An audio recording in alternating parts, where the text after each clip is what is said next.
Welcome, Don. Thank you so much for joining me today. I'm really delighted to have your knowledge flooding upon us all. I would love to just start off with a bit of an introduction to you and how you got into the field of herbalism and just a bit about your journey, if you don't mind sharing that with us, and why this life you have now is so important to you. Well, thanks for having me on. I appreciate that. So I started in the 1960s, and I was in Vancouver, British Columbia, which was, a hotbed of creativity and all kinds of things going on. And I came to it through spirituality. I came to the herbs through the spiritual, not the other way around. So I got interested in meditation and spirituality and read a book called The Autobiography of Yogi by Yogananda that I've read 7 times. Big starting book. Steve Jobs had it on his computer. It was the only book he had on his Kindle. Yeah. So, that ignited my fire. And so I ended up finding, I won't go into all the details, there are always synchronicities that happen, but I ended up meeting this man who just come back from India, and he'd been with a teacher in India, and that teacher became my teacher. That man had also opened a vegetarian restaurant in Vancouver, and in January of 1969, I started working at the restaurant and living at the restaurant. I was in ashram upstairs. We would meditate and we'd go downstairs and work in the restaurant. It was a really good restaurant, actually, and was a lot of fun. So I worked there for 9 months until September of that year, and then I went to India to study with this teacher. His name was Herbal Elder, and he was a beautiful, sweet, sincere human being that impacted my life and continues to impact my life. And at the Golden Lotus, we served this incredible, strange thing called herbs. We had herb teas in 1969.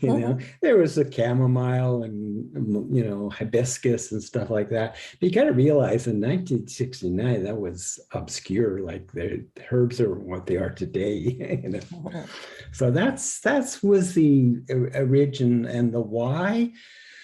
I was always when I was in elementary school, they were teaching the periodic table, and the teacher was saying, the ancient people were really stupid. They only had earth, air, fire, and water. And I remember waking up and out of a trance and going, no, wait a minute, that's not right. And looking out the window and looking at the students and going, oh, damn, I'm in the wrong classroom. But nothing to do with my family. My family wasn't spiritual, or I didn't even know anything about Ayurveda, or I didn't really know much about 4 elements yet. I'm in elementary school, but the vision stayed with me, and so I went back to sleep. And again, in about age 17, my sister came up, my older sister, to look after me. She'd taken me roller skating, and she left me in the car. She'd come back to get me, and then she looked at me and said, what are you doing, meditating? And I'd never heard the word before, but it was like a wave just washed over me. What's that word? What does it mean? And then 5 years later, I'm in India meditating 6 hours a day, and went not knowing anything about meditation at that point. Again, not something in my family system at all. So that's the why, yeah, it's just there was always a deep curiosity about life and death, and buried my bunny rabbit when I was, 5, 6 years old, and then dug it up a week later and was, oh shit, Fluffy didn't look the same. So I've always been into, nobody gets out alive. I've always had a sense of impermanence and always a fascination with the deeper aspects of life. Yeah, beautiful. And I know that you've done a lot of different study throughout your career, And something that really struck me was the fact that you studied a lot with First Nations peoples. And I'm just wondering if you can talk a bit about how this has been really of great importance to your career and your practice. And even for people who don't want to become herbalists, what do you think is important just about learning from the First Nations peoples of whatever country we are in? Heart, just gets warmed. Yeah, my main teacher here where I live, who has passed now at age 95, her name was Ellen White. And the thing to understand in a lot of cultures, they were shamanic cultures, not just have a shaman, but they were shamanic cultures. And where we live we tried desperately to decimate them, but we didn't succeed, thank God. And so they still have their big houses intact, their rituals intact. And Ellen was special because she was trained by the elders. I only learned this at her 75th birthday. I've studied with her for a long time, from around 1980 on, but I was at her birthday and one of the elders got up and said why she was so special, because she was trained from a young age by the elders in the traditional ways. I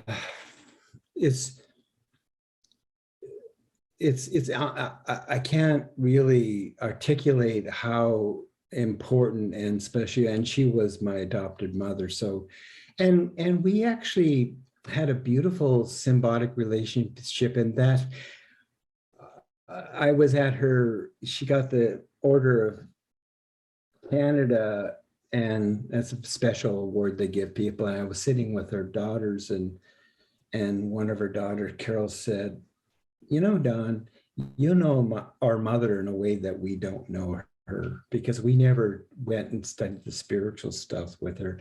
Not only that, they considered her a witch back when I started. I met her through a friend, and we hit it off. And so I invited her and all her knowledge to come and share with us, which was kind of against her tradition in a sense, but she was a great believer in our cultures had to work together. We couldn't be separated. And so we started working together. And then when I married Sandy and I and her started working together. And we did all kinds of, classes and workshops and participated in her life and a part of the family and stuff. And so what kinds of things were you learning from her? The connection, it's hard to describe some people that apparently in the recent history, there's a book called The Pacific Ocean or something. These people where we live have been here for a long time, like way longer than they thought. So to be with people who are from this land and they transmit something to you that you can't get from books, you can't get from another Westerner colonizer, because we can get it in our own ancestral lands, but you can't get it because you're not from here. Like you're not from this soil, like we were at the park the other day and my wife, and we were both feeling kind of frazzled. And my wife said, well, let's tune into the rocks, because Ellen was really big on of course, all life sentient. You said, what can people take from it? Get the fact that all life is sentient, all life is communicating to you, all life wants to be communicated, all of nature. So that's one of their thing was I and thou. They didn't have an it. Nothing was an it. So there's no it's, and we're disenchanted. We're living a sterile, I'm being a little bit dramatic here, but we can be living in a very cut off, trees are timber, board feet, worth money, versus trees are living, beautiful beings. And I studied with Dorothy McLean from Findhorn. I don't know if you know of her, but she was one of the founders of Findhorn, where they planted all these trees. They grew all these fantastic gardens, and she grew them by turning into the plants and tell her what to do. Anyway, she just died at 100 just recently. And I studied with her too. And she said, the trees are confused. They don't know why we don't talk to them anymore. Like, so I tell all my students, talk to the trees, especially the ones when you're in the city and they're growing in in a place where, they're giving us the oxygen and purifying the air and stuff, but it's hard work, like it isn't the ideal circumstances for them. So anyways, that's what I'd say take from it, is that it's a sentient universe and you're not alone. You're never alone. Yeah. And that we are nature as well. There's all this stuff about get back into nature, but we are nature, and we need to just recognize that again. And yeah, I so agree that we're very disconnected from all the other beings on the earth. Yeah. But I like what you're saying too about us. Like, people say they want to see a miracle. Christ, look at yourself. You're trillions of cells functioning. We're living miracles, and we're self-healing. My wife had a small accident recently, and just watching her body heal itself, I've worked with people. Well, I'm in my 70s now, but when I had my story, I worked with people in their 90s, and it keeps healing, it's like, so yeah. I think people need to acknowledge that, to not just that. We need to appreciate our own magic. And in an alchemy of psychology with James Hillman, it's like, we are the vessel for the spirit. So what a blessing, And so our human life is a very precious thing. We house this thing called God or creator, or whatever you want to call it. It's a very powerful force. Yeah. That we have the privilege of. And so life is as hard as it is, and life can be really hard, but at some point, one of the greatest lessons Ellen White taught me, I would phone her up and I'd complain and whine, and I'd like, and she'd listen patiently. Yeah, okay.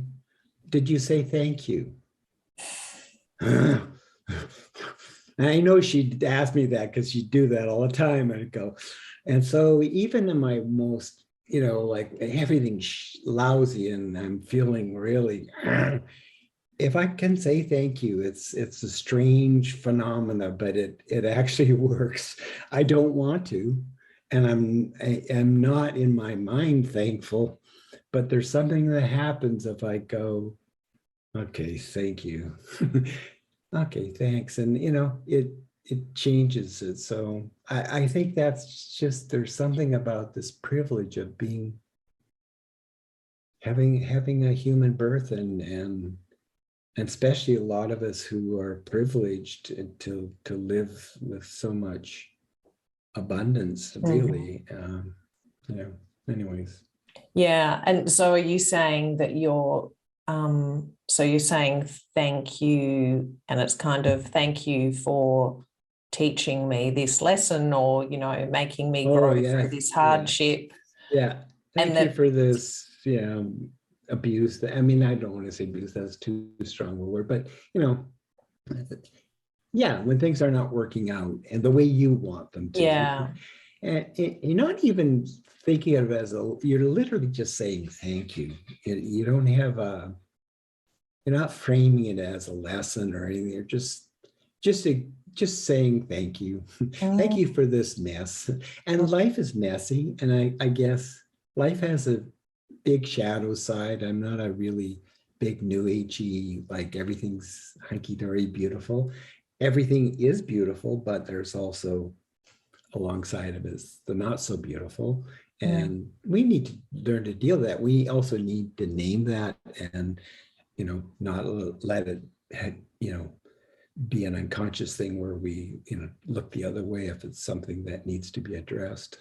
Yeah. And so you feel that even if you are not really feeling thankful, but if you're just saying it, then it's kind of the trigger for changing how you feel about Yeah, it. it's a kind of Zen thing. It Mm, works, but I don't know how it works, and it's not something I want to do. But I had it about a week ago or so. I was really feeling sorry for myself and really feeling just, and then and I'd actually dreamt about Ellen for the first time since she passed. mhm. And I had a dream about her that night. And so, she came into my mind and went, God, yeah, I gotta say thank you. I don't want to say thank you, but I did, and it was like I said, it's not an easy pill. And she was not an easy teacher. She would you wrap and ran me all the time. She'd give me hard lessons. I won't go into details, but she was not. She was a fierce teacher, like beautiful, sweet soul, but strong teacher. Is like, she kept my ego in check. I think we all need a teacher like that. Okay, so can you talk to us about sustainability and ecology and the relationship that they have with healing, and whatever else you would like to say about those things, because they're one of my favorite subjects. As you know, in 2011, I went back to university. No, I went to university. I'd never been to university. I got into a master's program because of my life experience. And I got a degree in environmental education and communication. So I spent 2 years studying this in depth. And one of my favorite subjects in that program was systems point of view. I've gone on since then to study Fritjof Capra, who wrote The Way of Life and wrote The Systems Point of View. The Way of Life was one of our textbooks, and The Systems Point of View is an incredible, almost textbook, beautiful human being. But like in a systems point of view, you have to look at all the aspects, not only the physical aspects, but the social aspects, the economic aspects. And I feel like, say, with this pandemic, for example, one of my biggest things about it that bothers me is that it's just one approach, and it benefits the cure benefits only a few, and really has damaged our social system. So the social system and the economic system and even the human body system were not really taken in consideration. It was just one approach, and it wasn't systems approach. That's what I'm trying to say. I'm not saying it's good or bad what the answer is. I don't know what the answer is. Are you talking about locking people down? Locking people down, mandatory vaccinations of an experimental drug, that I don't think there was enough consideration given to the whole system and enough time thinking about the ramifications of what this would mean. And I think we have a really mess right now that we're really in the middle of, and I don't think it's over yet in terms of the damage done. And I think a systems point of view would have much changed that. And I will say my country where I'm from originally, ancestrally, is Sweden, and they developed a thing called the natural step, and people could look into that, but it's an idea that nothing can come into the environment that doesn't belong there. So that's a really good systems approach. So can you take us through, perhaps what a systems approach to dealing with the pandemic would have looked more like? Probably beyond my scope, because they have people that do this, that create like whole system for countries. But the understanding of a systems point of view is that things are complex, not simple. There's seldom a simple answer. It's like when they go into Sweden and go into a community, they allow 20 years to bring about the changes because they know that everything's going to need to change. You can't just change, you can't just recycle. You have to look at everything. Like so they took like okay, the people that run the Natural Step went to, they were invited to speak to an oil industry, and they're like, well, they're doing everything wrong. What can we say? And so they said, well, we'll just go and talk to them about the theory and the philosophy of systems thinking and the Natural Step. And at the end of it, the very intelligent people, the audience they're speaking to, these are scientists and the high-end intelligent people. They didn't talk to the person said they didn't even talk to the presenter. They started talking amongst themselves. Well, the end all and be all is they ended up growing beets for alcohol for cars. Like, so they reduced the consumption of alcohol, of gasoline dramatically by coming with an alternative. Mm-hmm. And same with the garbage. They don't know what to do with the garbage in Sweden because they've learned to utilize everything so well that garbage down like 8%, which should be 60%. So amazing. Yeah. So that's what I mean is that it's complex. You got to think about the ramifications of everything and the interconnection of everything. It can't just be, we'll do this and that fix it. No, and then also our immune system. You have another question about the immune system. Our immune system is our relationship to our environment. And there's Maturana Varela created the Santiago theory in Chile, and the whole idea of that is called structural coupling. And basically our body is always in relationship and is literally being created by our environment, outside and inside. We are what is called structurally coupling. We are creating our cells and our tissues in relationship to what we're experiencing in the outer environment and inner environment. So if you're having thoughts of terror, you got to kind of get a handle on that because your body's responding to that. And if you're experiencing fear, excessive fear in the external environment, well, that's not really great. And so what are your suggestions for people to get more immune system and, really the one thing that you and I talked about is like, I think for me, a big part of healing is education. And so educate, not medicate. All I mean by that is that you have a really incredible access to information now. Learn more about your immune system, what it is. It's not and get the latest. There's a doctor, I tried to find the whiteboard on it.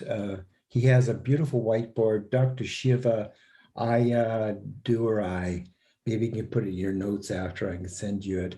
But he has a beautiful whiteboard on the immune system, and it's really explains the modern concept of the immune system and how it's connected, psychoneuroimmunology, how it's connected to the biome, how it's connected to our psyche. It's not just as simple, and it's not in the way of in Fritjof Capper's book, it's not a defense system, it's a communication system.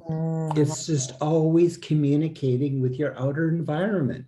And if something's, it's like a bouncer, it has a bouncer as part of its immune system. And if somebody's not good for the party, the dance, then they get rid of them. But other than that, they don't go and but if you check something directly into the blood, it's going to have a response. It's going to have a freak out to a certain extent. But I'll stop there. Yeah, right. I don't want to push any. I'm just saying, educate yourself, become empowered, and know that your immune system is an incredible, like psychoneuroimmunology. That was all Dr. Verla, who I told you, he was one of the doctors who went to work with the Dalai Lama. You know, like, and Dalai Lama did all these work with these neurologists and you know, started to develop this whole psychoneuroimmunology, which means our psyche, which I was talking about, affects our physiology. And there's no question around it. Yeah, no, absolutely. And it's so important for people to, even if they just get that basic concept, that if they're constantly in a state of stress, whatever that is, whether that is fear or whether that is anxiety, then that is going to impact on their immune ability, the ability of their body to continue a positive communication, to use your words, with its environment. Yeah, so important. So can we talk a bit more about spirituality? Because you did say you came into your practice and your work through that. What's your relationship with spirituality now, and how does it fit into the work? I walked two paths, and I walked the path of my teacher Herbal Elder, who I went to India with. And I had an interesting dream a few years ago where I was talking to the man who introduced me to Herbal Elder, the teacher I went to study with in India. And I was saying, well, I walked two paths. I walked the path of Herbal and I walked the path of Ellen White. So my spirituality is a very earthy-based spirituality. My teacher in India was also really earth-based, but we have this vision of these people in India.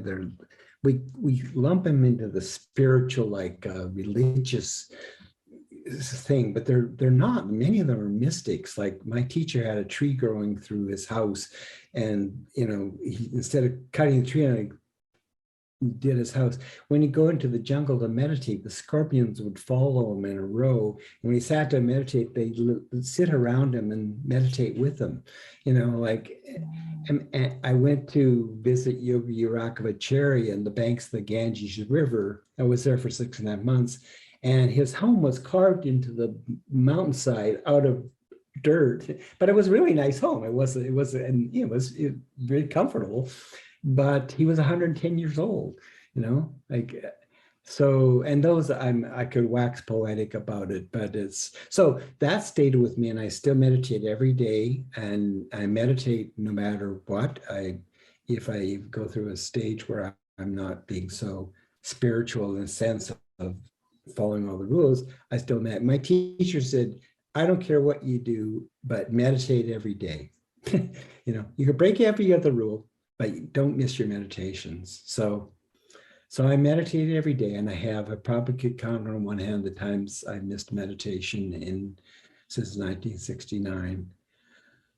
But then I have this deep, intimate connection with nature that Ellen and other teachers, I already had it, but they just enhanced it incredible. I had the experience in 1969 of a waking vision of a deva, which I don't have waking visions. I am not a visual kind of person, but I actually saw her and talked to her, and that's a whole other story. But it's on my website on the opening page, because it was the beginning myth of the program I still teach. It happened in 1986, before I started that program. And so with meditation, when do you do it? Do you have a specific time in your day when you do it? Yeah, usually first thing in the morning. I really encourage people to, when they wake up, when they make that transition from sleep to, both ways, from sleep to waking and from waking to sleep. I really feel that's a valuable time to stay aware of they call sleep the younger sister of death. So you go to sleep as if you're not going to wake up in the morning, because there will be a time when at least we don't wake up as this person, I believe we can transition. I believe we can transition to the next level of life in a wakeful state. But anyways, that's part of the training with both Ellen and Herbal, is that we're all going to die. That's just a given. Nobody gets out alive. So you should spend some time thinking about that. Don't devote all your time to the impermanent world, because it's not permanent, and So how would you suggest somebody starts that kind of meditation practice? just start. That's the big, just be still. Be still and know that I'm God. You're God. Like, there's a part of you, that a life force inside of you that is animating you. And so just meditate on that life force, but do it. Take 5 minutes a day just to stop your story, and just, it's not easy, but if you practice, then it'll get easier. When I first meditated, it was bizarre. I'd close my eyes and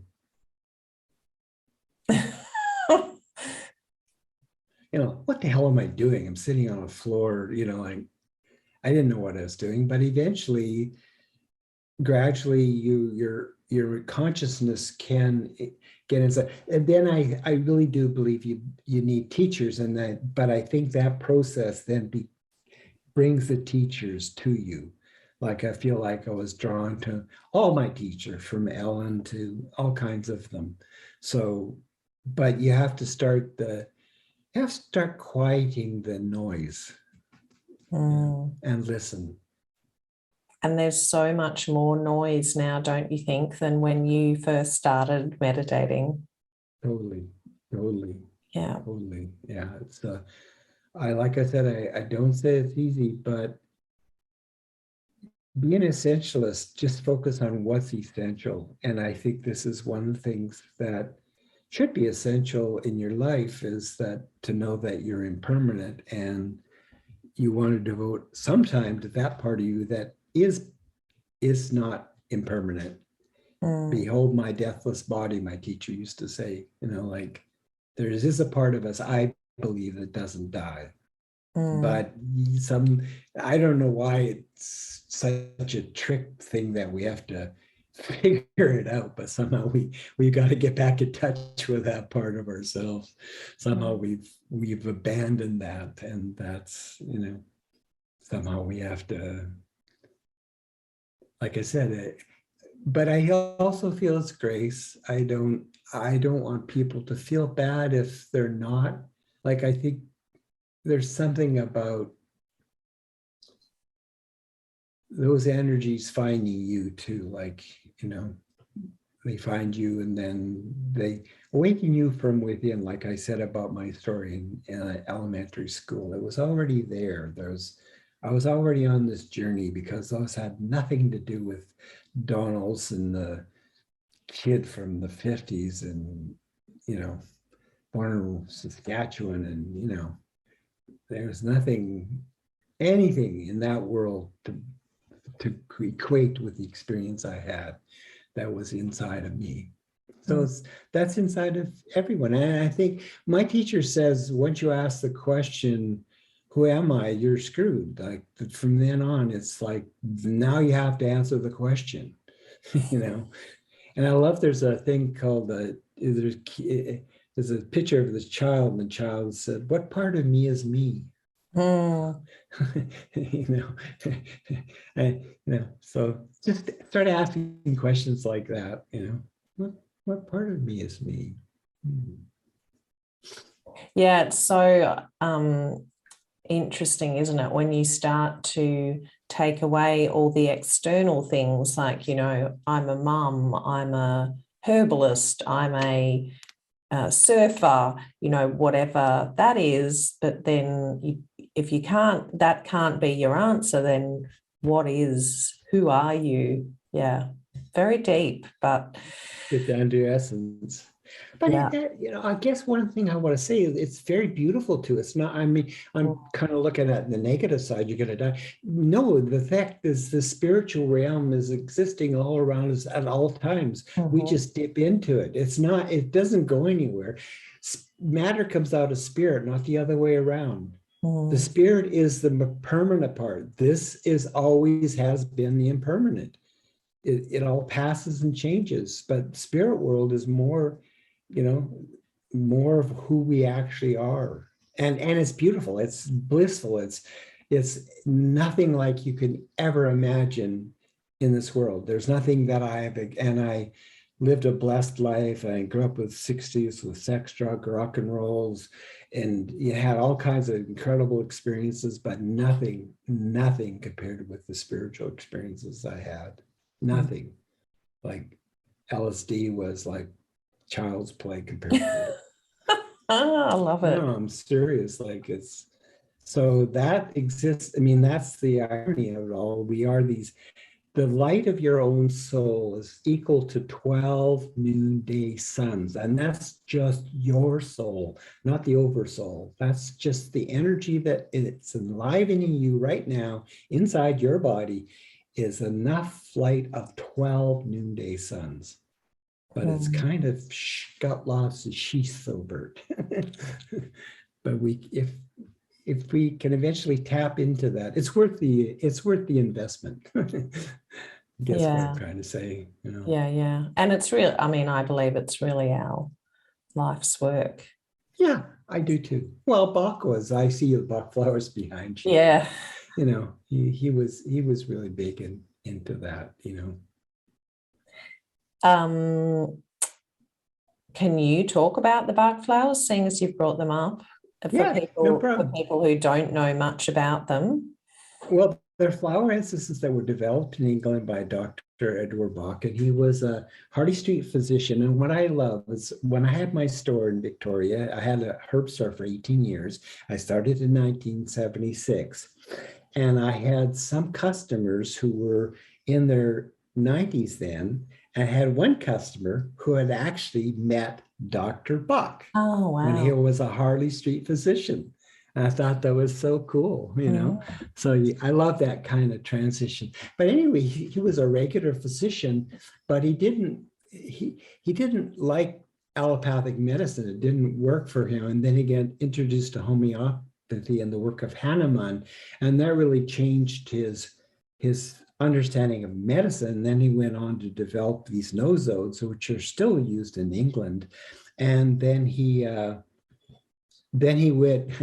It's kind of cute. He had a laboratory. He was a very intense guy. So he burned all his work and got rid of all his laboratory stuff. But he packed one suitcase, and then he left his practice. And when he got into the woods, where he was going in nature, because he wanted to be in nature. He avoided parks all his life, because if he knew he went into parks, he would get drawn into nature. So he was so dedicated to be a doctor, a scientist, but he decided, no, it's in nature. So he goes to nature, but he unpacks a suitcase. It's full of shoes. He took the wrong suitcase. And that's exactly what he needed, because all he did was walk around and look at plants at that point, and and figure out. They then figured out there was a vibration of the dew and the sun. There was a vibratory power there that if he took it, he would get the vibration from it, and that would heal his emotional thing.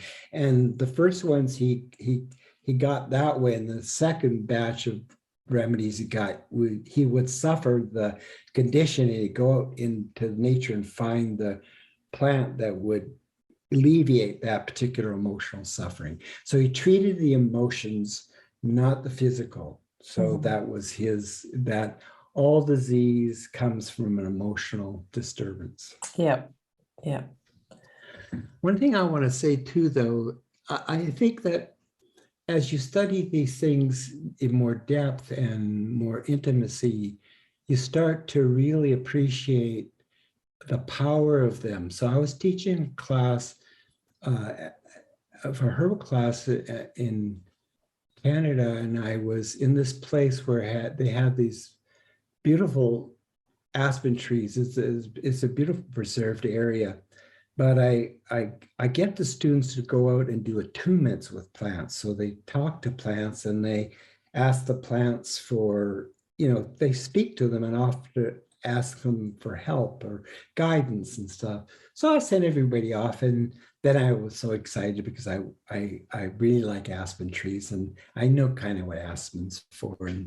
And so I went to the Aspen, and I was so excited. Okay, tell me. I was really in a very tumultuous time in my life. We had moved to Hawaii, it didn't work out, and I had flown back to do this workshop, left my wife and kid there, and sort of I didn't know what the hell was going on, where I was meant to be. And so, but Aspen's for the fear of the unknown, right? So I thought, okay. So I went to the Aspen, give me some guidance. No. What? No. And that was it. No. And I was like flabbergasted. I was like, and then I was also humiliated. I thought, oh shit, I went and everybody's talking to, so I just swallowed it and went into the workshop. And the next day I'm teaching the essence in Prague, and got the essence that I'm showing it to everybody, talking about them. And when it comes to Aspen, I went, I have to not know if I want to deal with the fear of the unknown. How can I be afraid of the unknown if not, I know what's going to happen? Mm-hmm. And that's what the tree was trying to tell me. No, I can't tell you you need to be in the unknown and be comfortable with that. Yeah. The Buddhists called no reference points. We all have reference points, but they're temporary at best, but they work, and we all need them. It's called the tonal world versus the nogal. The tonal is the consensual reality that you're an herbalist, your name is, or when, you're so old, your mother, blah, blah. But in that other world where we're not that. So anyways, Yeah. so I teach, I teach students how to, like, I made my own essences too. That was really cool. Went through a stage of life where I made lots of my own essences, but it's a really deep way to connect to the plants. Going through that ritual like he did, collecting the flowers, putting them in the sun, and doing it like Bach. When he woke up, he knew if it was a good day or not good day to make the essences. Yeah. And so that's the way I feel too. It's like in alchemy, you are one with the process. You're as much a part of the process as the process is, and so. And so for people who are interested in the flower essences versus taking perhaps a herbal, supplement, what would you say, when would you use one over the other? I know there's no general rule and it's going to depend on an individual situation, but what can you just give us a comparison between the two? I can definitely answer that one, because what I have found, you can't really, to my best of my experience with both clients and myself, you can't really use them as so much as prophylactic as a crisis medicine. When you're in that emotional state, you're in a energetic pattern, and what the essence does, it goes in and changes the pattern. It might amplify it, so it has to go to completion, or it might dissipate it. So they're more really meant to be for the experience you're having. Like I'm taking rescue. This is only my second professional podcast. The first one was this morning. So I'm taking rescue remedy and larch for self-confidence. And there's also a really neat thing called acupressure. What's it called? It's floral, it's using acupressure points for the essences. I can't think of the name right now. And how do you use it? Well, it's really cool. I really like the acupuncturist. I really, because of who they study with, and I know that their backgrounds are really sure, but they've chosen certain acupuncture meridians and certain acupuncture points for each essence. So you just put a drop on the on the essence, and that goes into the acupuncture point. And if you Oh, that's study the so extracellular matrix, acupuncture is proven because there's what are called these Heinz cylinders that go directly into acupuncture points, so that when you put something on the skin, it goes directly into the acupuncture point. Floral acupuncture. Why can't I darn it. I'm sure we can Google You it. can find it, yeah. Yeah. But it's a cool book, That's a and cool idea. I can grab the book if you want. It's That's really, I love that. I work more in my work with the chakras, but I've heard, I have learned, I did some kinesiology studies, so learned about the various acupuncture points on the meridians. So yeah, really powerful. And I'm sure that you could use the essences on chakra points as well.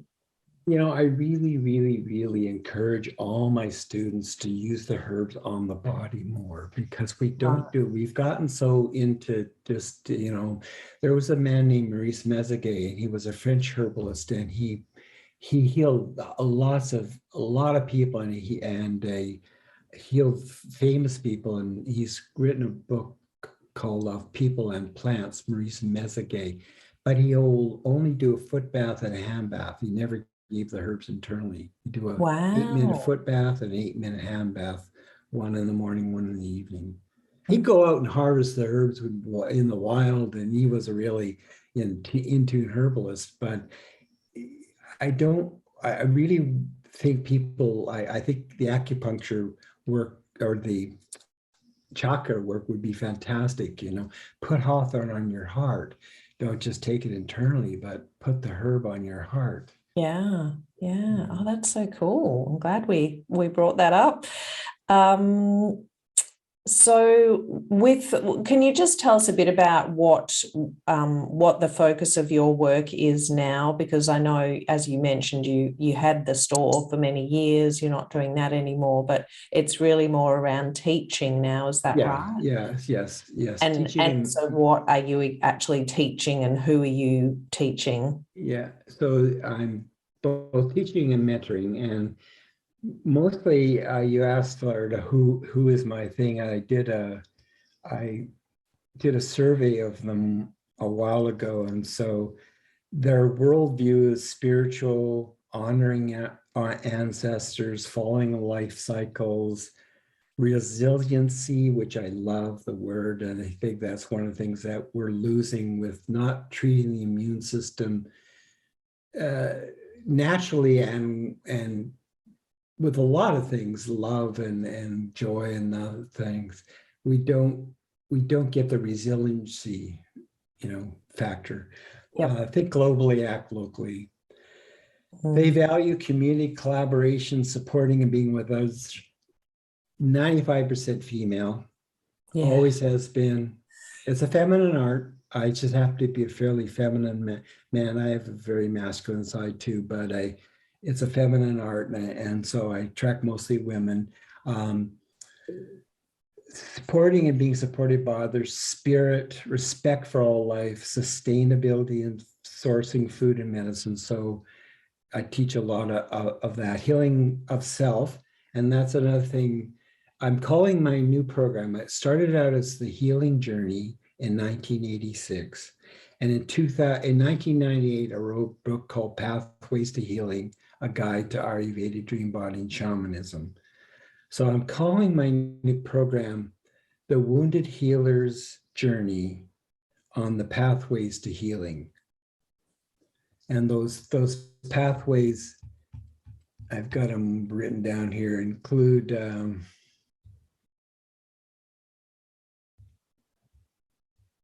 give me a minute. Path with process-oriented healing. I really believe that there's a process involved in anything that happens. It's not just a single event. It's a process. So process-oriented healing, which is dream body, is process-oriented psychology, which I've studied in depth. Herbs, of course, and connection, herbal allies, herbal medicine making, history of herbalism, all that kind of stuff, the essences, but not just the essences, like especially the Bach essence. I really believe in them as a unique system done by you, very unique human being. So I really teach those as a core thing, but I still talk about the essence, systems thinking, paradigms, learning how to learn. We're not taught how to learn. We're only told to learn this.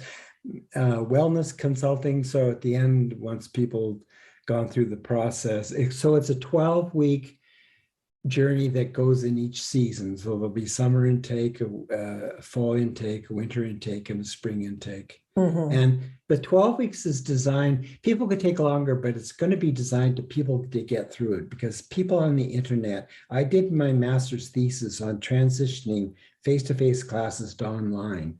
And what happens, people online don't complete. It's really challenging for people online to complete programs. This is across the board. So I'm trying to make it as easy as I can. So I'm giving them a kind of like a discount. If they do it in the 12 weeks, there'll be ongoing support every week. And then I have students who've done that and could do that, but I'm going to encourage it more, and then they'll have completed that. But the last one will be wellness counseling. So it'll be integrating process work, shamanism, and herbs and Bach remedies, and just all the things you've learned. How do you work with a client doing that? Yeah.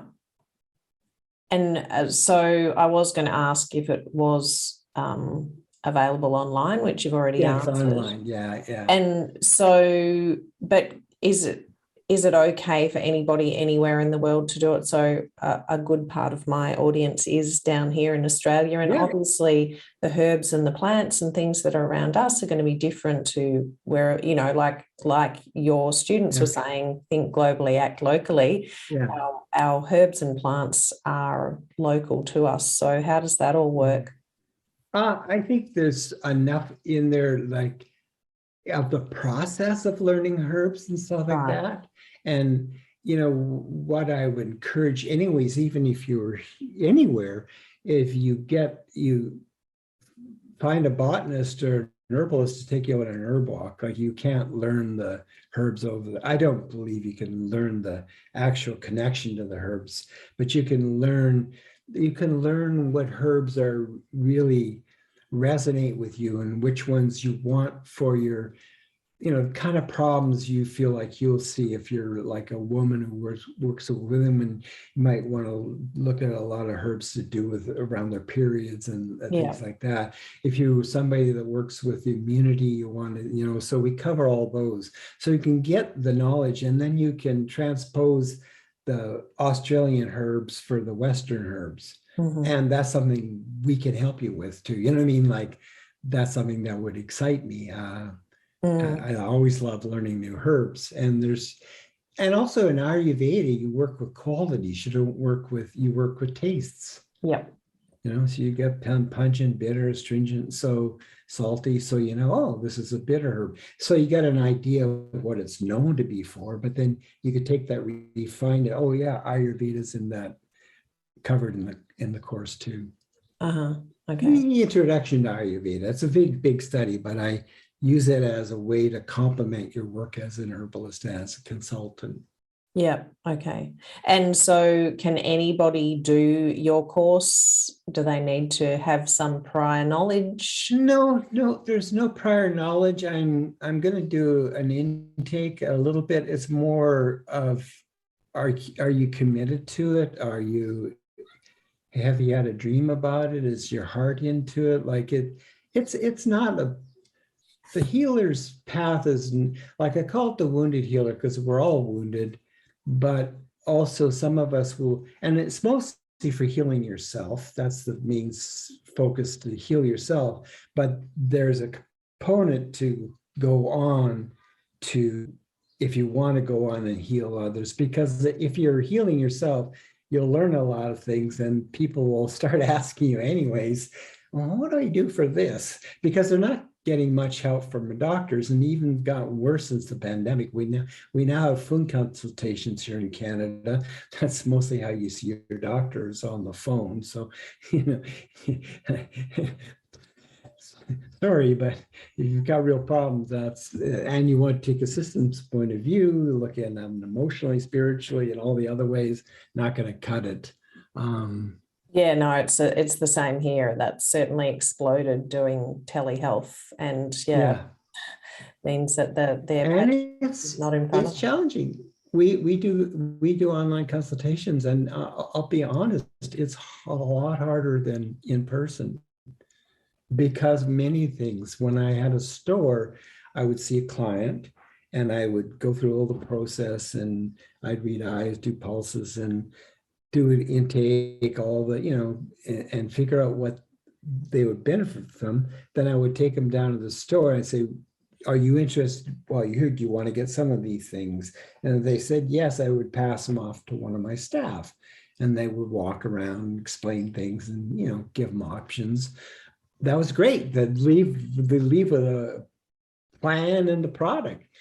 Online, we found, like, working with people, like, oh my God, it took them 3 weeks to find that thing. So it's much more challenging, but I'm open to it. I mean, I had a mentee, I shut down after the pandemic started. I moved to be closer to like a lot of changes, like everybody else. I went through a lot of changes because it disrupted life as we know it. And I still somewhat in that process, but I'm coming back out now, and I'm reestablishing my work, which has been very successful. I mean, my work's been really successful. So one mentee approached me and said, Don, you were teaching us 2 years ago how to do these internet consultations. Now everybody's doing it. You're not doing it. Come on, come back. Because we learned a lot. We learned a lot doing. We saw a lot of clients over the period I had my mentorship. So we did a lot of virtual consulting, but I will do it differently this time. Yeah, good. Yeah. So people can find your course where? DonOllsin.com. OLLSIN. OLLSIN.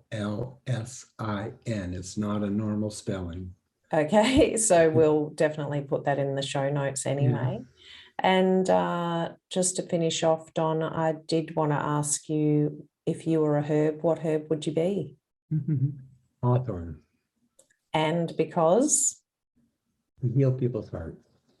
Beautiful. I love that. Nourish people's heart. Yeah.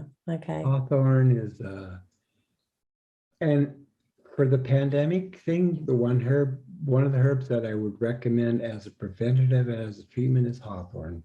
And still, it's usually the first herb I start all my classes with.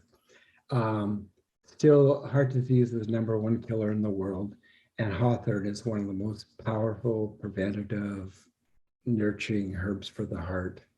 And that goes for all the things connected to the heart, the vascular system, the eyes and stuff. So I really recommend people start using hawthorn on a daily basis.